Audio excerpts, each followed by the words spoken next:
try and take them contextually and look at how they can be explored from different contexts overseas in different environments, such as India.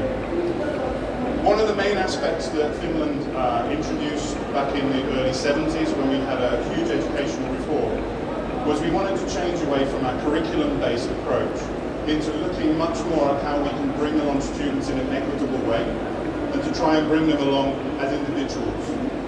As I'm sure many of you are all teachers in classrooms, you'll understand that as you sit there with 20, 30, 40 students, that all of them are individuals and they all need help and support in different ways, and some of them can excel in different ways. Student-centered learning is a valuable part of Finnish education, and it's probably the one that we're most grounded upon. When we transition from a curriculum-based approach, we spend a lot of time and emphasis focusing on improving teacher education so that our teachers were the most pedagogically rich teaching staff that they could be, so that they understood how children study and how children learn. Student-centered learning allows us to make sure that everyone in the classroom excels at what they do, whether it be at the excellent level or whether it be bringing someone up to an equitable level. And what we would like to do now is just to try and ask amongst the panel a little bit about some of the examples of how they introduce student-centered learning into their own environments, in their own classrooms and their own schools around the world. So perhaps, Milo, would you like to start and explain a little bit about how you approach student-centered learning from your side? Okay, thank you, Mark.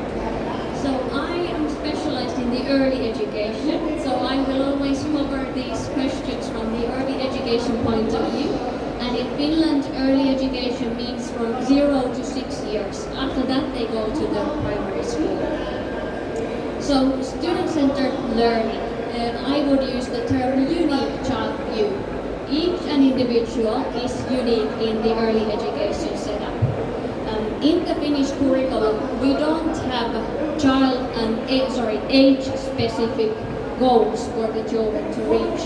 So we don't tell that at the age of 2, all the children need to get to this level.